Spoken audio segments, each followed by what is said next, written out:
A paz do Senhor, meus irmãos e minhas irmãs, com muita alegria estamos dando continuidade ao nosso estudo bíblico neste terceiro trimestre da Escola Bíblica Dominical, cujo tema é a Igreja em Jerusalém, doutrina, comunhão e fé, a base para o crescimento da Igreja em meio às perseguições. Hoje chegamos à nossa lição 4 com o tema Uma Igreja cheia do Espírito Santo. Vamos revisitar Atos dos Apóstolos e aprender com a igreja primitiva que uma vida cheia do Espírito Santo também é marcada por ousadia na pregação, unidade na oração e profundidade na palavra. A igreja em Jerusalém foi perseguida, ameaçada, hostilizada, mas ela não recuou, como diz o texto de Atos 4:31. Tendo eles orado, moveu-se o lugar em que estavam reunidos, e todos foram cheios do Espírito Santo e anunciavam com ousadia a palavra de Deus. Antes de começarmos, quero te convidar, curta este vídeo para que ele alcance mais pessoas. Comente aqui embaixo o que Deus tem falado com você nestas lições e se ainda não for inscrito, se inscreva, ative o sininho para receber os próximos estudos das próximas lições. Tendo dito isso, vamos à nossa introdução, que, como você já sabe, é muito importante para a leitura que vamos fazer dos outros tópicos, das outras informações que constituem a nossa lição, no nosso caso, a lição de número 4. E, nesse momento, na nossa introdução, nós vamos considerar que a igreja em Jerusalém é cheia do Espírito Santo. E, dentre outras marcas que definem o perfil de uma igreja cheia do Espírito Santo, está a da perseverança. E essa marca é protagonizada, ela se manifesta importante exatamente compreendendo o contexto em que a igreja em Jerusalém, nesse momento, está inserida, que é o de hostilidade, perseguição. Nesse sentido, a igreja cheia do Espírito Santo é perseverante. E uma igreja perseverante traz consigo algumas características que é possível que observemos ainda na nossa introdução. Pastor, quais são as características de uma igreja cheia do Espírito Santo que é perseverante? Primeira, ela é capacitada para dar testemunho de sua fé. Segunda, ela é capaz de suportar as provações porque é cheia do Espírito Santo. Terceira, por causa do Evangelho, ela tem a disposição de renunciar a seu bem-estar. Quarta, ela é capacitada para orar com poder. E a quinta característica de uma igreja cheia do Espírito Santo, que é perseverante, ela é marcada pela ousadia para proclamar o Evangelho. Nós precisamos considerar, por fim, que todos esses aspectos, todas essas características existem não como resultado de alguma competência humana ou de alguma virtude meramente humana, mas essas características, esses aspectos de uma igreja cheia do Espírito Santo que é perseverante, são resultados do enchimento do Espírito Santo. Portanto, nós vamos nessa lição ter a possibilidade de considerar informações relativas ao testemunho, à pregação, relativas à capacidade de perseverança em meio às provações, essa disposição da igreja abrir mão do seu bem-estar para pregar o Evangelho, essa capacidade da igreja de orar em unidade e poderosamente, e a ousadia na proclamação do Evangelho. Tendo considerado estas informações introdutórias, vamos ao nosso primeiro ponto: uma igreja perseverante. Nós acabamos de considerar que uma das marcas de uma igreja cheia do Espírito Santo, aos moldes, à luz do modelo da igreja em Jerusalém, é a perseverança. Logo, o que nós temos como exemplo de uma igreja cheia do Espírito Santo que é perseverante? A igreja em Jerusalém, e isso fica provado especialmente na experiência dos apóstolos pós-milagre na Porta Formosa, pós-pregação. Agora eles estão sendo hostilizados, pressionados, submetidos a algum tipo de sofrimento no intuito de não pregarem o evangelho. Nesse sentido, a igreja se manifesta perseverante porque não recua, escolhe obedecer a Deus. Tanto a igreja perseverante, como veremos, ela suporta o sofrimento, ela não negocia valores e está convicta da sua fé. Primeiro subponto, uma igreja perseverante suporta o sofrimento.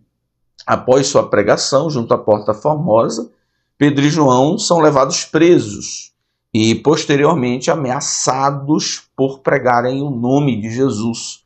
Foi dito a eles que não falassem nem ensinassem no nome do Senhor. Para ampliarmos o nosso entendimento de uma igreja perseverante que suporta o sofrimento, é interessante nós levantarmos informações, ainda que gerais, panorâmicas, de como o sofrimento aparece nesse cenário de Atos dos Apóstolos. Por assim dizer, qual é a perspectiva de Lucas, como Lucas apresenta o sofrimento no livro de Atos dos Apóstolos. Assim, nós podemos abordar o sofrimento na perspectiva de Atos dos Apóstolos e entender melhor essa igreja perseverante que, entre outras coisas, suporta o sofrimento. E a primeira informação que nós temos acerca de como o sofrimento é abordado em Atos dos Apóstolos é que ele aparece no livro como resultado do testemunho fiel. O sofrimento da igreja não é resultado de atitudes inconsequentes, não é resultado de imaturidade, não é resultado de descompromisso com algum tipo de lei estabelecida, não é resultado de irresponsabilidade, mas é resultado do testemunho fiel. O livro de Atos mostra que o sofrimento é consequência direta da fidelidade à missão confiada por Cristo. Os discípulos não só sofrem por imprudência, mas por anunciarem o nome de Jesus com ousadia, contrariando estruturas religiosas e políticas hostis. Não é todo sofrimento que faz parte do plano de Deus. Existem sofrimentos que Deus não tem nada a ver, que Deus não tem relação nenhuma, ou que não tem relação nenhuma com a missão de Deus. São sofrimentos consequentes de atitudes irresponsáveis, de maturidade cristã, de atitudes impensadas. O sofrimento, na perspectiva de Lucas, em Atos dos Apóstolos, que a igreja perseverante sofre, é resultado direto da obediência à missão que foi confiada por Jesus a ela. Na perspectiva de Atos dos Apóstolos, em segundo lugar, o sofrimento é visto como parte do plano soberano de Deus. A igreja primitiva compreende que as perseguições que enfrenta já estavam previstas na Escritura e são, portanto, parte do plano soberano de Deus. O teólogo pentecostal Walter Kaiser afirma o seguinte: o sofrimento do Messias, seguido da perseguição aos seus seguidores, é a concretização do plano redentor de Deus revelado nas Escrituras hebraicas. Inclusive, na própria pregação de Pedro, Pedro faz menção desse levante com uma perspectiva de interpretação das Escrituras e do plano de Deus, que começa tendo Jesus como vítima e, naturalmente, a igreja como obediente à ordem de Jesus e dando continuidade ao ministério de Jesus. Então, a igreja que sofre perseguição e é perseverante, ela tem essa consciência de que o sofrimento não manifesta, eu diria, um Deus que tem prazer no sofrimento, ou um Deus que perdeu o controle, mas isso faz parte do plano, inclusive ratificado por Jesus. Jesus parece manifestar uma realidade divina que diz respeito ao destino da igreja. A igreja vai sofrer, vocês serão odiados, perseguidos de todas as gentes. Então, a igreja perseverante, cheia do Espírito Santo, ela tem essa consciência de que o sofrimento não aparenta um descontrole de Deus, mas faz parte do plano. E em terceiro lugar, a perspectiva de sofrimento que nós podemos considerar em Atos dos Apóstolos aponta para o fato de que o Espírito Santo é a força sustentadora no sofrimento. Um dos aspectos centrais de Atos é mostrar que a igreja não enfrenta o sofrimento sozinha. O Espírito Santo capacita, consola e fortalece os fiéis para perseverar. Então, Pedro, cheio do Espírito Santo, lhe disse, Atos 4:8, Estevão, cheio do Espírito Santo, fitou os olhos no céu. É nesse aspecto da abordagem do sofrimento, na perspectiva de Atos dos Apóstolos, que nós vemos o fato de que a igreja, que é cheia do Espírito Santo, persevera no sofrimento, suporta o sofrimento, continua fiel a Deus em meio ao sofrimento, continua fiel ao chamado pregador de Deus em meio ao sofrimento. Não é porque ela é forte no seu próprio braço, é porque esse suportar é resultado de uma ação do Espírito Santo. Tanto é que nós temos o exemplo aqui de alguns personagens, como Pedro e Estevão, que no contexto do sofrimento, eles estavam cheios do Espírito Santo.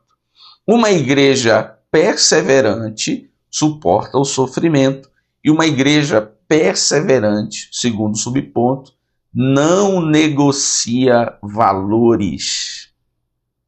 E aqui nós vamos perceber que há uma ação do Espírito Santo para que essa igreja tenha essa estrutura resistente para não negociar valores. Primeiro, logicamente, uma igreja que não negocia valores, ela tem consciência desses valores, ela é amadurecida no que diz respeito ao conhecimento desses valores, ela é amadurecida ao ponto de comprometer-se profundamente com esses valores, mas ela não deixa de ser uma igreja feita de gente que, se não fossem ajudadas pelo Espírito Santo, conforme a pressão, as ameaças e as perseguições aumentassem, elas não teriam a capacidade por si só de manterem-se leais, firmes até diante da morte, sem negociar valores.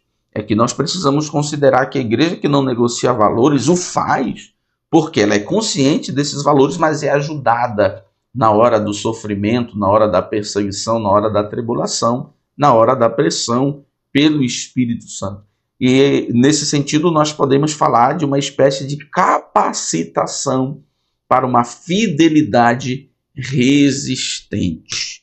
Os apóstolos, mesmo ameaçados, permaneceram inabaláveis na missão de proclamar o nome de Jesus. Quando proibidos de pregar, responderam com firmeza: julgai vós se é justo diante de Deus ouvirmos antes a voz do que a Deus.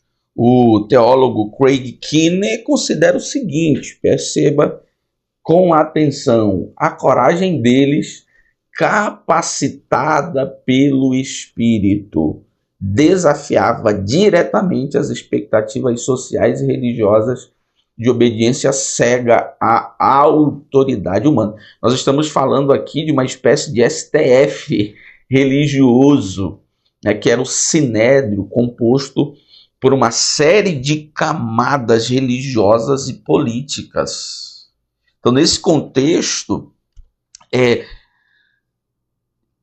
apresentar-se como resistente a pressão para obedecê-los, e essa obediência ao sinédrio representa a desobediência a Deus, só é vencida, essa resistência só se manifesta se for mesmo resultado de uma capacitação do Espírito Santo. Stanley Horton considera o seguinte: o Espírito Santo fortalece os crentes para que sejam fiéis. Mesmo sob ameaças de autoridades religiosas e políticas, o temor a Deus sobrepuja o temor aos homens. Repito, a igreja que é cheia do Espírito Santo, que por isso é perseverante, ela suporta o sofrimento, não negocia valores e não o faz, porque é ajudada pelo Espírito Santo. A igreja cheia do Espírito Santo, que é perseverante, também é uma igreja que, em terceiro lugar, está convicta de sua fé. A igreja primitiva não era movida por teorias religiosas. Teorias não suportam sofrimento, perseguições, mas por convicções fundamentadas numa experiência real com Deus, como afirmaram Pedro e João diante do Sinédrio, diante do STF religioso da época, que era acostumado a cometer injustiça, e sem dúvida nenhuma a maior delas foi com Jesus. Olha o que Pedro e João disseram: porque nós não podemos deixar de falar do que temos visto e ouvido. Então, essa igreja resistente, ela não é resistente porque ela está fundamentada em um amontoado de teorias, em um amontoado de coisas subjetivas e abstratas. Certamente, teorias, um amontoado de conhecimento, um amontoado de coisas subjetivas e abstratas não suportaria, não seria base firme para manter essa igreja resistente diante da perseguição. Mas o que o apóstolo João e o apóstolo Pedro dizem é sobre uma convicção que tem uma base concreta, real, que faz parte da experiência da igreja, ou seja, aquilo que temos visto e ouvido. Nesse sentido, nós estamos falando de uma base concreta. E a igreja cheia do Espírito Santo não apenas ensina, mas demonstra a palavra. Não apenas fala de Cristo, mas revela Cristo. Não apenas prega com eloquência, mas com poder visível. Inclusive, na lição passada, nós consideramos que a pregação da igreja não era um amontoado de conceitos, de informações abstratas, desconexas da vida real. Os discípulos não anunciavam Cristo sem apresentá-lo, sem apresentar de maneira concreta, audível e visível as manifestações, as obras pelo Espírito Santo que Cristo é poderoso para realizar. Dito isso, vamos ao nosso segundo ponto. Uma igreja cheia do Espírito Santo, além de ser uma igreja perseverante, é uma igreja que ora com poder. A oração se apresentando aqui como algo essencial em tempos de dificuldade, em tempos de perseguição, em tempos de sofrimento. Mas antes do sofrimento, essa igreja já orava. E a experiência de oração da igreja mediante a perseguição em Atos 4, inclusive é narrada por Lucas de maneira muito semelhante com Atos 2. Né? Significa uma continuidade da oração, isso significa uma permanência da oração. A igreja que ora em Atos 2, num ambiente relativamente tranquilo e é cheia do Espírito Santo, é a igreja que continua orando unida em meio à perseguição e recebe novamente o Espírito Santo. Nesse sentido, para que a gente compreenda melhor o tema oração sob a ótica lucana, ou a ótica de Lucas em Atos dos Apóstolos, é interessante nós, assim como nós fizemos com uma consideração de como Lucas aborda o sofrimento em Atos dos Apóstolos, fazer a consideração de como Lucas aborda a oração em Atos. Então, nós podemos dizer que em Atos, a oração é, em primeiro lugar, o ambiente da plenitude do Espírito Santo. Em Atos 2, a igreja ora e todos são cheios do Espírito. Em Atos 4, a igreja ora e todos são cheios do Espírito. Então, nós podemos dizer que a oração se manifesta como um ambiente da plenitude do Espírito Santo. A oração em Atos também é vista como um canal da revelação divina. A gente observa isso em Atos 13. A igreja orou e Deus orientou a escolha de Paulo e Barnabé. A oração em Atos dos Apóstolos é também uma arma espiritual contra a oposição. Atos 12, 5. A oração em Atos também pode ser vista como uma prática central da liderança eclesial, Atos 6, 4. E a oração também é vista em Atos dos Apóstolos como elo da comunhão eclesiástica. E nós vemos isso em Atos 1, 14, 2, 42 e em Atos 4, que a igreja unida estava assim, junta num propósito, num exercício, numa atividade devocional, que era a oração. Então, a oração em Atos dos Apóstolos é vista como ambiente da plenitude do Espírito, um canal da revelação divina, uma arma espiritual contra a oposição, uma prática central da liderança e o elo de comunhão eclesiástica. Dito isso, vamos ao nosso primeiro ponto. A igreja que é cheia do Espírito Santo, que ora com poder, ela ora com propósito. E o propósito é a glória de Deus. Nesse sentido, a oração com propósito requer, em primeiro lugar, o senso de discernimento espiritual. A igreja não ora por vingança, nem por conforto, mas para que Deus dê ousadia para pregar o evangelho e manifeste sinais para que seu nome seja glorificado. Trata-se de uma oração guiada pelo propósito da missão. A oração da igreja, essa oração com propósito, é uma oração feita com gente muito esclarecida a respeito do propósito da missão, que é a glória de Deus. Nesse sentido, nós damos ênfase ao fato de que a igreja que ora com propósito é uma igreja que discerne bem, que faz uma leitura correta do porquê está orando.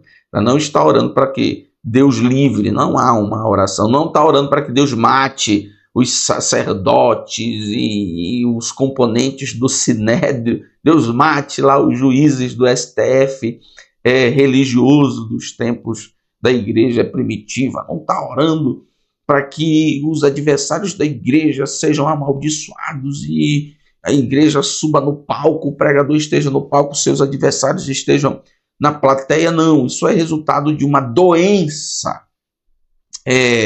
que faz com que a capacidade de discernimento seja profundamente prejudicada e a leitura da igreja, a oração, a pregação acabam por serem realizadas não com propósitos bíblicos. A igreja que ora com propósito faz, porque ela entende que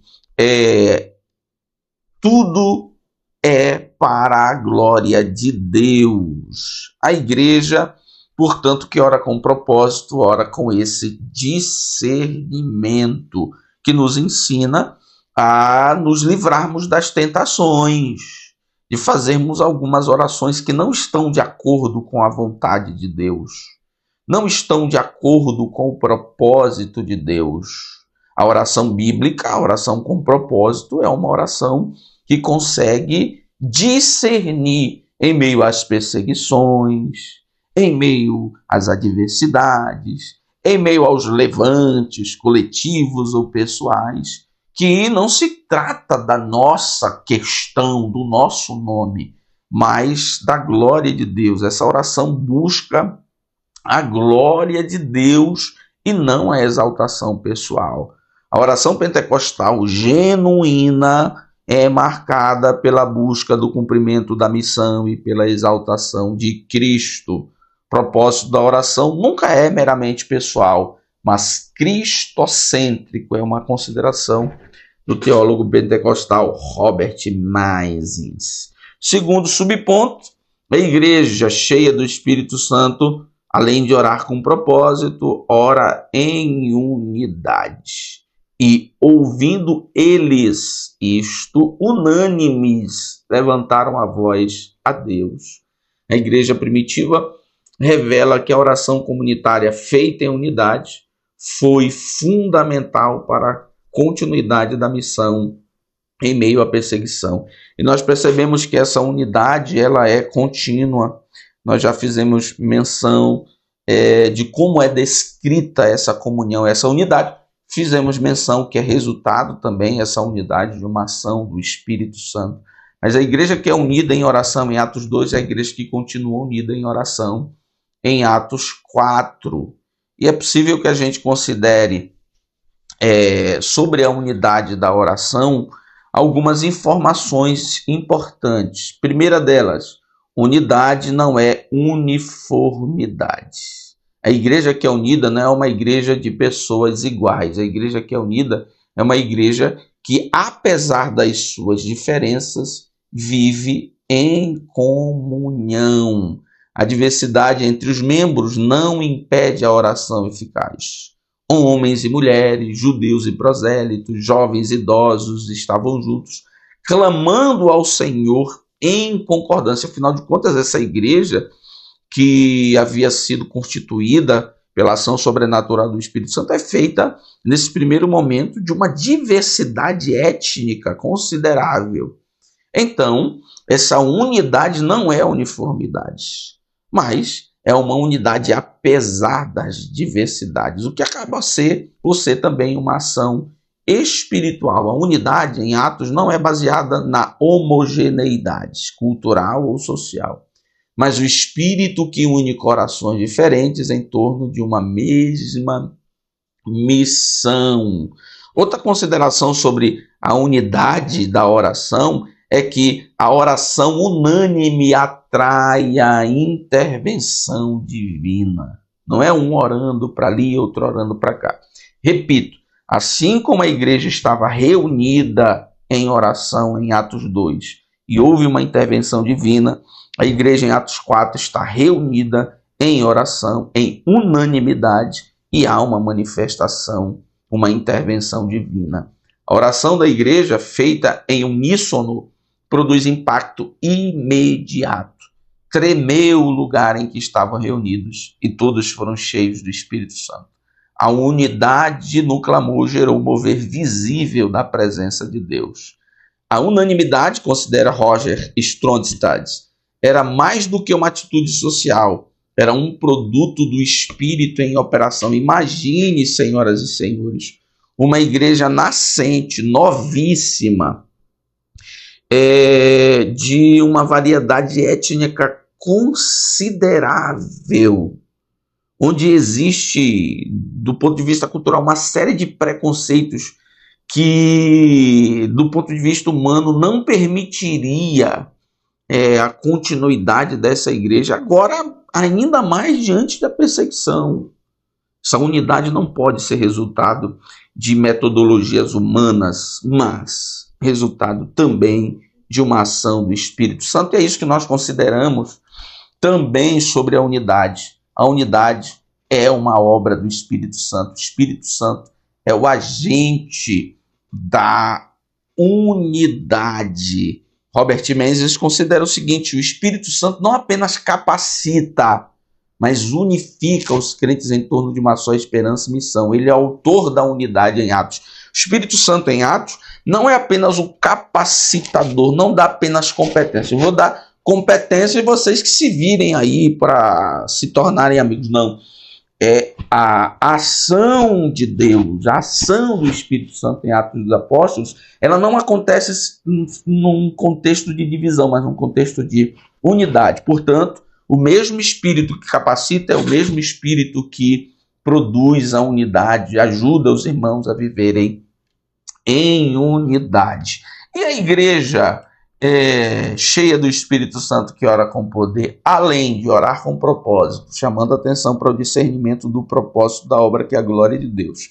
Orar em unidade. É uma igreja que ora fundamentada na palavra de Deus. Oração que é oração bíblica. Oração que não é bíblica não é respondida. A oração deve ser bíblica. E aí o maior exemplo de oração bíblica é a oração que a igreja fez, inclusive citando a palavra de Deus. Nesse sentido, meus irmãos, nós percebemos que a importância da palavra de Deus na oração, ela é percebida, em primeiro lugar, porque ela é capaz de iluminar o conteúdo da oração. Orar com base na palavra de Deus é reconhecer que Deus já revelou sua vontade nas Escrituras e que nossas orações devem alinhar-se a ela. Qual é o parâmetro do caminho, eu diria, da oração? É a vontade de Deus. Onde é que nós percebemos a vontade de Deus de maneira autoritativa? Padrão é na palavra de Deus. Logo, a oração deve estar alinhada à palavra de Deus. É interessante fazer menção do que Hernandes Dias Lopes considera sobre isso. Orar com base na palavra é apresentar a Deus as suas promessas. É abrir a Bíblia de joelhos, permitindo que ela molde nossa linguagem de fé. Sobre essa relação da oração com a palavra de Deus, nós também consideramos que o Espírito e a palavra operam juntos na oração eficaz. Para o teólogo pentecostal Larry Harr, uma vida de oração cheia do Espírito Santo pressupõe enraizamento nas Escrituras, pois é por meio da palavra que a fé é gerada. Não há verdadeiro mover do Espírito que contraria a palavra. Palavra e Espírito estão juntos na oração eficaz. Não há manifestação, não há obra, não há mover do Espírito que contraria a palavra. Se contrariar a palavra, pode parecer, pode ter cheiro de, pode ter cara de, pode ter linguagem de mover do Espírito, mas não é mover do Espírito. Pois o mesmo Espírito que inspirou as Escrituras é quem conduz a oração cristã e manifesta o seu poder. Não há incoerência entre o Espírito que inspira a palavra e suas manifestações. Manifestações do Espírito como resposta a uma oração bíblica estão em correspondência com a vontade de Deus manifestada na mesma Bíblia. Dito isso, vamos ao nosso terceiro e último ponto. Uma igreja que é cheia do Espírito Santo é uma igreja ousada no seu testemunho. Em Atos, a ousadia é vista de maneira que nós podemos considerar que ela é um fruto da plenitude do Espírito Santo. Em Atos, a ousadia pode ser vista como oposição ao medo e à intimidação. Em Atos, a ousadia pode ser vista como evidência da missão cristocêntrica. A ousadia é resultado de um enchimento do Espírito. A ousadia é vista como oposição ao medo. Se o medo paralisa, a ousadia faz a igreja caminhar para frente sem recuar. E a ousadia não é uma evidência da minha arrogância, não é por meus motivos, sempre está atrelada à missão de Cristo, a pregação da palavra. Então, a ousadia aqui não diz respeito à coragem humana, à intrepidez humana, mas uma ação que é mais espiritual, um resultado do Espírito Santo. Primeiro subponto, a ousadia para enfrentar a oposição ao Evangelho. Nesse sentido, em primeiro lugar, a igreja precisa ter a consciência da realidade da perseguição. A igreja precisa ter consciência disto para que a perseguição, a oposição não seja capaz de desconstruir a sua disposição à obediência a Cristo, mas seja muito pelo contrário, até vista como uma espécie de confirmação de que a igreja está no caminho certo. Helena Cabral observa o seguinte: a igreja cheia do Espírito não foge à oposição. Pelo contrário, ela avança com intrepidez e poder, consciente de sua missão profética diante do mundo e consciente de que essa missão profética ela é envolvida, eu diria assim, não num contexto de tranquilidade, mas num contexto de perseguição.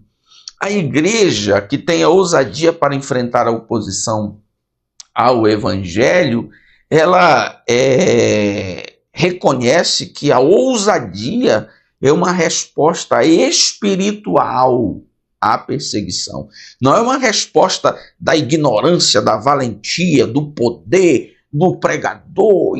Não, é algo espiritual, que não diz respeito aos meus motivos, mas diz respeito ao motivo da missão cristocêntrica. A palavra grega parresia expressa não apenas coragem, mas liberdade espiritual para testemunhar com clareza a verdade. Isso contrasta com o medo, que paralisa.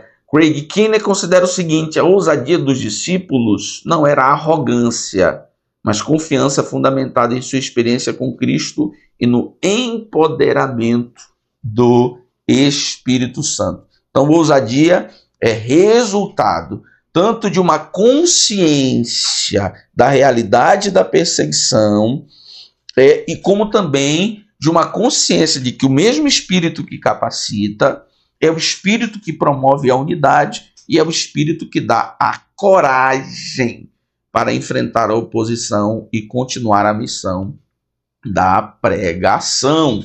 Segundo subponto, ousadia no exercício dos dons espirituais. O texto de Atos 4:31 afirma que, após a oração da igreja, todos foram cheios do Espírito Santo e anunciavam com ousadia a palavra de Deus. Este episódio demonstra que o enchimento com o Espírito Santo não é apenas uma experiência emocional ou uma liturgia, é algo que fica circunscrito, é algo que fica limitado às quatro paredes, mas está diretamente vinculado à prática dos dons espirituais. A igreja que ora na casa, que a casa estremece, é a igreja que sai para anunciar com ousadia a palavra de Deus. Portanto, a ousadia está muito relacionada à prática, ao exercício dos dons espirituais. A timidez, o medo, problematiza o exercício dos dons espirituais. É só lembrar da experiência que o apóstolo Paulo teve com Timóteo, e que isso fica claro em que o apóstolo Paulo trata com Timóteo a respeito da necessidade de lembrar do chamado, lembrar do dom, despertar o dom. Tanto coragem e ousadia é algo intimamente relacionado ao uso dos dons espirituais. E nós temos, nesse sentido, o Espírito de Deus para nos ajudar a respeito da ousadia necessária para a utilização dos dons. Gordon Fee considera o seguinte: o derramamento do Espírito Santo é inseparável da capacitação para o serviço. A evidência visível de alguém que está cheio do Espírito Santo é o seu engajamento ativo. Não é timidez, não é recuo, é avanço.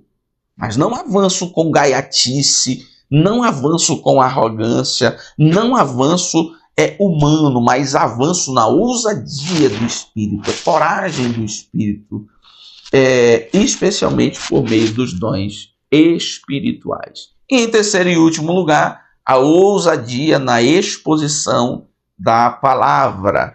A expressão de ousadia na pregação da palavra, como vemos em Atos 4:31, não diz respeito à arrogância ou precisão, mas à clareza inspirada pelo Espírito Santo diante de resistências sociais, religiosas ou políticas. Não é sobre a brabeza do pregador, não é sobre, como nós costumamos utilizar a palavra ignorância, sobre a ignorância do pregador. Não é porque o pregador é o sincerão, o verdadeiro, que fala o que quiser sem respeitar as caras. Não é isso. Isso é arrogância, isso é desprezível, isso é antiético. Causa mais problema do que qualquer outra coisa. Nós estamos falando aqui de ousadia na pregação, que diz respeito à coragem para pregar em tempos de perseguição, e clareza, inspirados pelo Espírito Santo diante das resistências políticas e religiosas. A ousadia, ela nasce do Espírito Santo. É uma ousadia para pregar com fidelidade, sem negociar valores. É uma ousadia para pregar em qualquer tempo. Então, senhoras e senhores, esta é a nossa lição de número 4, uma igreja cheia do Espírito, que é perseverante, que ora com poder e que é ousada no seu testemunho. Deus abençoe você hoje e sempre, no nome de Jesus.